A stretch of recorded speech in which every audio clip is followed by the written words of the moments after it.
আসসালামু আলাইকুম প্রিয় বন্ধুরা, গতকাল পার্ট 1 যেই ভিডিওটি আপনারা দেখেছিলেন ও দ্বিতীয় পার্ট আব্দুর রহিম ও আব্দুল গফুর চাচার কথোপকথন। সালামু আলাইকুম। কি গো আব্দুর রহিম, ওই দিন কথা হয়েছিল তোমার সাথে, তুমি বলেছিলে চাচাজি মাদ্রাসা ছুটি হয়ে গেলে আপনার সাথে কথা বলবো।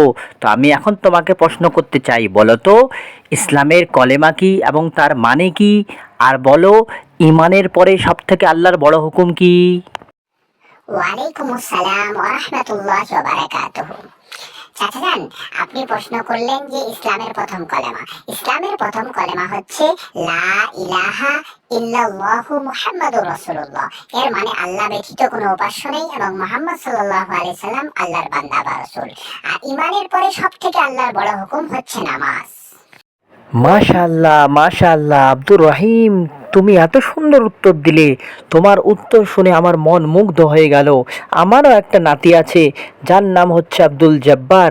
আমি ইনশাল্লাহ কথা দিচ্ছি তোমাকে, রমজানের পরে ওকেও সুজাপুর মাদ্রাসায় তোমার সাথে আমি ভর্তি করব।